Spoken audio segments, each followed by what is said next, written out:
Welcome to our podcast. I'm Jimin. And I'm Haju. Thank you for joining our DJUNO podcast. The theme of this season DJUNO podcast is history. We are making podcast videos for each continent. To watch more videos, please press a like and subscribe.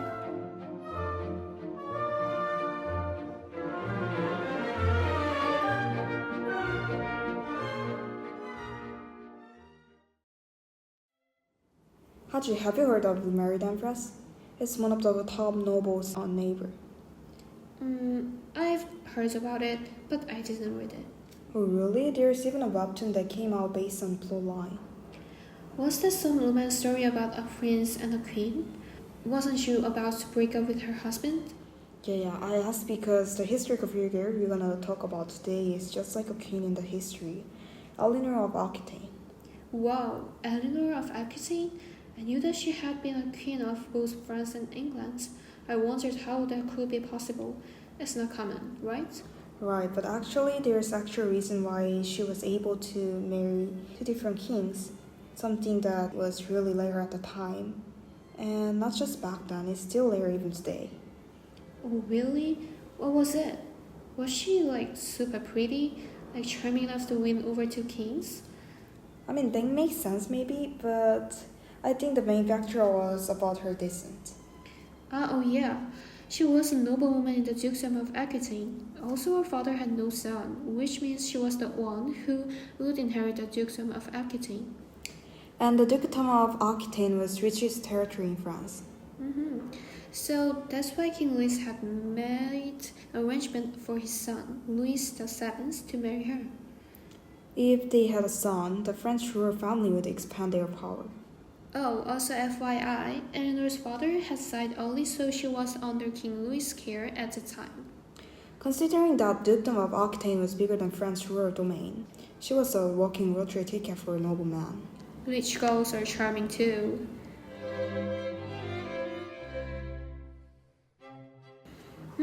I think our listeners would find it hard to recognize that she was a political figure in Europe based on the contents we talked about previously. Guys, isn't it? Yeah, I think so, but guys, this is when her political legacy started. Actually, her political activity was very limited by people from the lower court in France. Yeah, no doubt about it. After all, she met Henry, the Prince of England. And now, what follows is about her real legacy in England as a queen. So guys, stay tuned. Before we talk about her legacy, let's talk about how she married with Henry even though she had divorced, which was a very controversial topic back then. Yeah, she was even 11 years older than Henry. It's such an atypical relationship from the perspective of people in the 12th century, who are much more conservative than our current society. She married him only 8 weeks after getting divorced. But I guess she married him quickly because some of the people trying to kidnap her to force her into marriage. As I said before, she was a walking lottery ticket. She was really in desperate situation. Oh, now that makes sense. But I heard that their marriage wasn't just a political decision. They were really in love, right? Yeah, that's true. With Louis, even though she was 30, she wasn't able to have a son, which was one of the reasons why she got divorced. But with Holly, even though she had now in her 40s, she was able to give birth to 8 children. Then the problem was Louis, not her. I heard that French court even disliked her because of the succession issue. Yeah, but her marriage with Holly wasn't always smooth either. Almost 20 years later, she actually rebelled against him with her sons. What? Rebel against husband with the sons? That's the first time I ever heard of something like that. What was the rebellion even about? It was all about politics. Eleanor wanted her sons to have more power and territory. At the time, even though her eldest son, Henry the young king, had a title, but he didn't have any real authority. Also, she didn't want her husband to control both England and Aquitaine. She wanted a separate ruler for her own land. Oh, so it wasn't just about gaining more political power. It was for the well-being of her own lands. I think that is one of the reasons we can truly call her a political figure.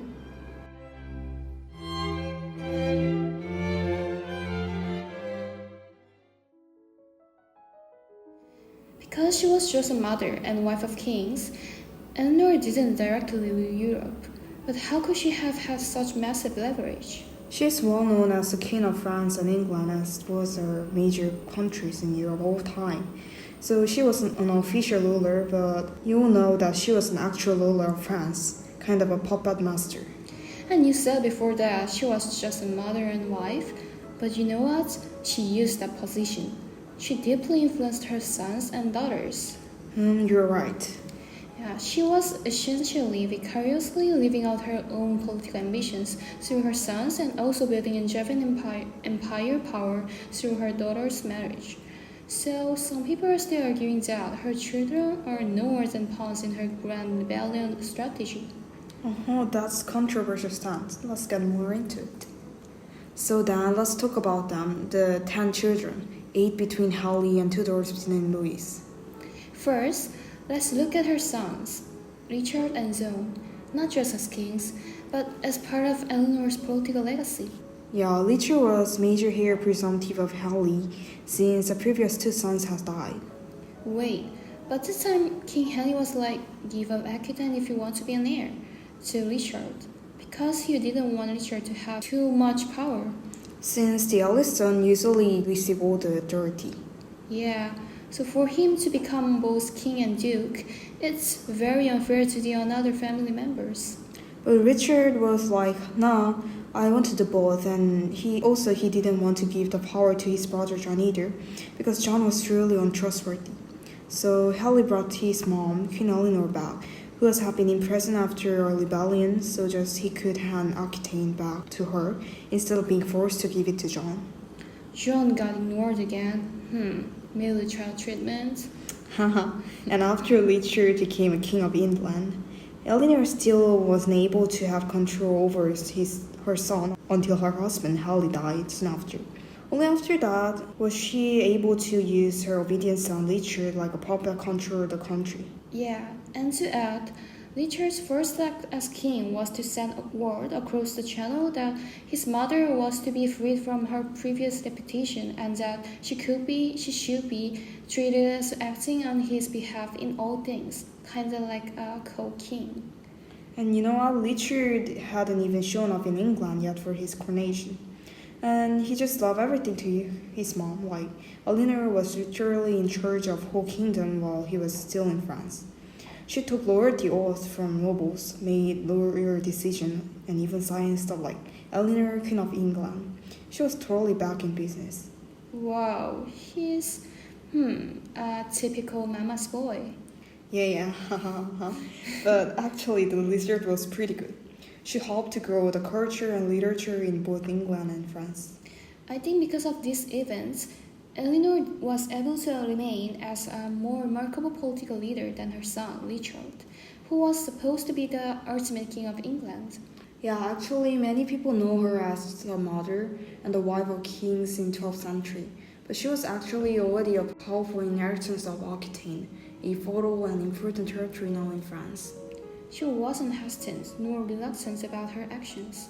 She always had confidence in her political decisions with strong proportion. Also, even though one of her sons, John, the disaster king, lost much of the French territory that she had protected for a decade, she laid the foundation of England so well that she hadn't lost all the territory.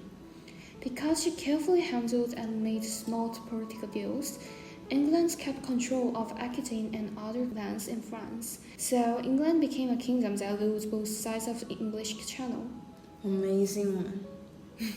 And this affected how England and France dealt with each other for the next 200 years and helped cause the 100 Years' War later on. She strived to protect her children and her territory, country, and herself until the end of her life. Now it's time to wrap up our podcast today.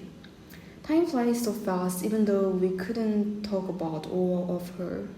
Yeah, there are still lots of unrecorded histories of her, especially her scandals. I think after this episode, we could cover that content alone. We could make about more than 10 episodes with her unrecorded history, right? Then the episode will start with the title, Today's Tea About Eleanor of Aquitaine, like that. Interesting, but You must not forget that there is more to her than just gossip or scandal. Of course, what we just said before was to break the stereotype of her. Some people are full of speculation, but they don't know her true story. Totally agree with that. She was like a founding mother of Europe. Henry and Eleanor's Plantagenet dynasty ruled England for over 300 years. But not only England. She had 3 kings and 2 queens as kids, protected their claims, and married them into important families. That's why she's called the grandmother of Europe. She deserved that nickname. Yeah, so what can we learn from the way she lived her life? May I speak first? Oh, you finally got it. Go ahead. For me, I could learn that no matter what my social status is, I could imagine more than that. Actually, Eleanor's political position was too high, but you know what, isn't it? Yeah, it's true. It's so important to do my best in the Lord that I've given, but also a true skill to go further and seek out what more I can contribute. Just like Eleanor did, she didn't stop at what was given to her. She created new paths, not just for herself, but for generations to come. That's the kind of legacy we all hope to leave behind. So maybe the real question isn't how powerful was she, but what could we do if we were more courageous? Yeah, I want to hear you guys' opinions too. Please leave your comments for this discussion question. And thanks for joining us on this journey through her story.